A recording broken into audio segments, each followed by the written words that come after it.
राम जी भाई साहब, नरेंद्र साहब और आप तमाम सामने विराजमान समाज के गणमान्य नागरिक वृंद, मातृशक्ति, हमारे साहित्यिक जगत के श्रद्धेय जगन्नाथ साहब भैया, आदरणीय बिहारी सिंह साहब, मैं आपको प्रणाम करता हूं।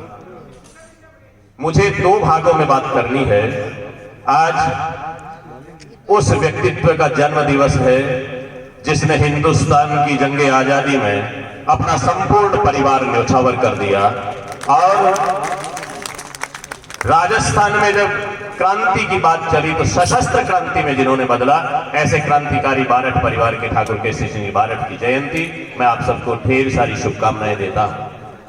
रामधारी सिंह दिनकर ने लिखा, जला अस्थियां भारी भारी, चटकाई जिनमें चिंगारी, जो चढ़ गए पुण्य वेदी पर, लिए बिना गर्दन का मोल, कलम आज उनकी जय बोल। ऐसे लोग जिन्होंने गर्दन का मोल नहीं लिया, एक एक करके राष्ट्र के लिए अपने परिवार के सारे लोगों को न्योछावर कर दिया। हिंदुस्तान के इतिहास में गुरु गोविंद सिंह जी के बाद में एक परिवार रहता है ठाकुर केसरी सिंह जी बारठ का, जिनके परिवार के संपूर्ण सदस्यों ने आजादी में अपने आप को होम दिया। उस परिवार को हम प्रणाम करते हैं। एक विश्वविख्यात इतिहासकार है कालीचरण घोष, उन्होंने लिखा कि बारठ परिवार की कहानी को मैं जब पढ़ता हूं तो मुझे बड़ा आश्चर्य होता है। वो लिखता है कि देशभक्ति में सरकटी के बदले जिनको जागीर मिली, यानी देशभक्ति के लिए सर कटाया, और एक एक ने सर कटा के, वो तो आदरणीय लखावत साहब बोलेंगे इसलिए उस क्षेत्र में मैं नहीं जाऊंगा, लेकिन बारठ सोदा बारठ परिवार के सैकड़ों लोगों ने अपने सर कटाए देशभक्ति के लिए। घोष लिखते हैं कालीचरण कि देशभक्ति में सरकटी के बदले प्राप्त जागीर को बारठ परिवार ने देशभक्ति के बदले में जब्त करवाया। कितना विडंबना की बात। देशभक्ति में उनको जागीरें मिली और भारत के प्रति देशभक्ति के कारण अंग्रेजों ने उनकी जागीर छीन ली। ऐसा परिवार बारठ परिवार है केसरी सिंह जी बारठ का। 1914 की एक घटना का जिक्र करता हूं, कैसे षड्यंत्र अंग्रेज हमारे साथ में करते। केसरी सिंह जी बारठ उस समय कोटा में थे।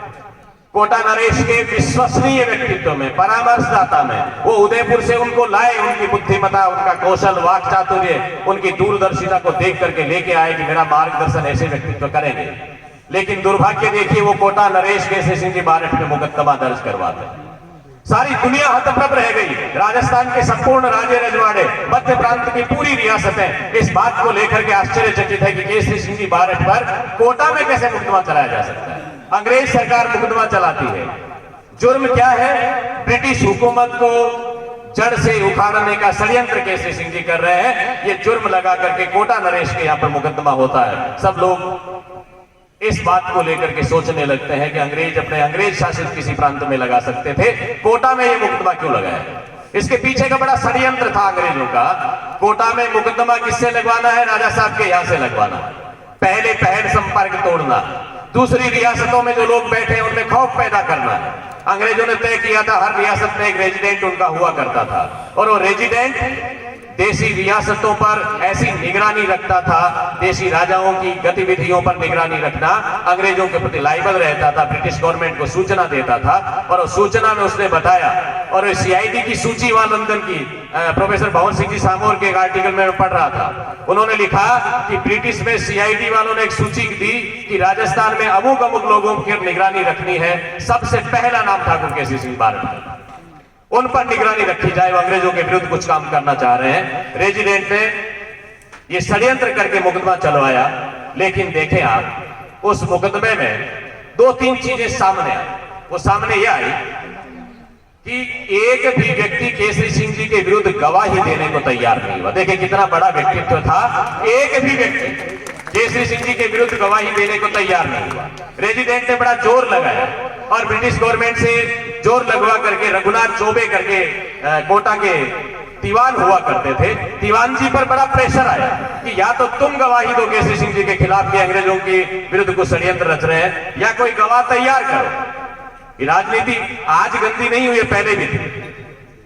जब मैं कई बार सोचता हूं कि राज और समाज का चरित्र कितना अलग होता है, जनता का और सत्ता का चरित्र कितना अलग होता है। सत्ता कहती है कि निर्दोष व्यक्ति पर कैसे दोष मढ़ दिया जाए, इसके लिए गवाह ढूंढ लिया जाए, लेकिन रघुनाथ चौबे ने, मैं उसको प्रणाम करता हूं उस व्यक्ति को, उसने मना कर दिया कि न तो मैं गवाही दूंगा न गवाह तैयार करूंगा। केसरी सिंह जैसे व्यक्ति के प्रति कोई गवाही नहीं देगा। समाज कर सकता, जनता कर सकती, सत्ता का अपना कैरेक्टर। केसरी सिंह के विरुद्ध कोई गवाह नहीं हुआ। अंग्रेजों ने दूसरा चाल चली और उन्होंने दूसरे आरा वाले कांड में, दिल्ली लाहौर कांड में उनको फंसाया गया, जो कि 1904 में हो चुका वो आरा का कांड, और कुछ कागज नहीं मिला। उसमें क्या कागज मिलता है, वहां पर विजय सिंह जी की इनकी स्कूल का चेकिंग होती है कि क्या रहा, और स्कूल की चेकिंग में वीर भारत सभा की एक लिस्ट मिलती है। उस लिस्ट में केसरी सिंह जी बारठ का नाम है। कोई भी समिति का सदस्य हो सकता है, लेकिन उस कारण से केसरी सिंह जी पर मुकदमा चलाया गया, उम्र कैद की सजा दी गई। कहानी यहां से शुरू होती है मित्रों। केसरी सिंह बारठ बनना बड़ा मुश्किल काम होता है। जब सजा सुनाई जाती है, उम्र कैद की सजा है, और उसके साथ में कहा चल और अचल दोनों संपत्तियां आपकी जब्त की जाती है। आप जानते हैं केसरी सिंह बारठ के समय में, उस समय की जो उनकी जागीर थी, 1914 में 10,000 रुपए वार्षिक इनकम थी उसकी। आज कैलकुलेशन करें तो 3 करोड़ रुपए वार्षिक इनकम होती है। 3 करोड़ जिसकी इनकम होती है वो कहीं भी बैठ के कुछ खा सकता है, लेकिन मातृभूमि के लिए उनको सर कटाना था, इसलिए उन्होंने उसको स्वीकार नहीं किया। चल अचल संपत्ति जब्त कर ली गई, लेकिन वो व्यक्तित्व वहां पर हंस रहा और मूंछों पर दाव दे करके बोलता है, कहता है कि मुझे पता चला आज अंग्रेजों ने ये मान तो लिया कि उनके विरुद्ध भी कोई षड्यंत्र कर सकता है, और मुझे इस बात की खुशी है कि हिंदुस्तान में अंग्रेजों के विरुद्ध षड्यंत्र शुरू हो चुका है। मैं इससे खुश हूं। और न्यायाधीश की तरफ गर्दन करके, चेहरा करके बोलते हैं, माननीय, आपने मेरी चल और अचल संपत्ति को तो जब्त कर लिया, लेकिन मेरे हृदय के भीतर जो राष्ट्रीयता की संपत्ति है, उस राष्ट्रीयता के भाव को आप कभी जब्त नहीं कर पाएंगे, और इस भूमि से कितने केसरी सिंह उठेंगे इसका आपको अंदाजा नहीं है। सामने माणिक कंवर है, प्रताप सिंह जी वहां पर है, उन पर किस तरह का प्रभाव होगा आप विचार कर सकते हैं। परिवार के एक व्यक्ति पर जब आफत आती है, उम्र कैद की सजा हो गई, चल अचल सारी संपत्ति को छीन लिया गया है, लेकिन वो माता माणिक कंवर कैसी फौलादी वो महिला है। पुरुष कितना गर्व करे, लेकिन समाज को बनाने में जो महिलाओं का योगदान है उसको पीछे नहीं छोड़ना है। अर्जुन देव जी ने तो अपने बलिदान नाटक में कहा, राजश्री उनको केसरी सिंह जी को उलाहना देती है, आजादी उस दिन मिल गई होती पिताजी यदि आपने आधी आबादी को इग्नोर नहीं किया होता, यदि उस दिन महिलाएं साथ में होती तो भारत तब आजाद हो गया होता, लेकिन महिलाओं को साथ में नहीं लिया गया। यशोधरा में मैत्रेयी गुप्त के यहाँ पर बुद्ध जब चले जाते हैं तो वो कहती है, यशोधरा कहती है, हे सखी, मुझे इस बात की चिंता नहीं है कि पति चले गए, मुझे इस बात की चिंता है कि मुझे कमजोर मान करके चले गए, रात के समय में सोते हुए छोड़ करके चले गए। मुझसे आज्ञा मांगते तो मना थोड़ी करती मैं, स्वयं सुसज्जित करके क्षण में प्रियतम को प्राणों के प्रण में हम ही भेज देती है रण में, छात्र धर्म के नाते सखी वो मुझसे कहकर जाते। इतनी ही तो चिंता कर रही, हम सजा करके रण में भेजने वाली महिलाएं हैं। वो छात्र शक्ति की प्रतीक माणिक कंवर अपने घर में जाती है। आप सोचते हो घर परिवार में जब किसी की संपत्ति जब्त होती है ना, तो महिलाओं का सीधा गहने पर, रुपये पर, पैसे पर मन जाता है ना, कितना सामान होगा उस घर में। लेकिन माता माणिक कंवर जब परिवार में जाती है, अपनी छोटी बेटी को गोद में लेती है, सामान क्या ले सकती थी। एक महिला को निकलना है, तत्काल घर छोड़ना है, हवेली छोड़नी है, एक बच्ची साथ में उसको लिया, दूसरे हाथ में जाकर के माता जी की पूजा,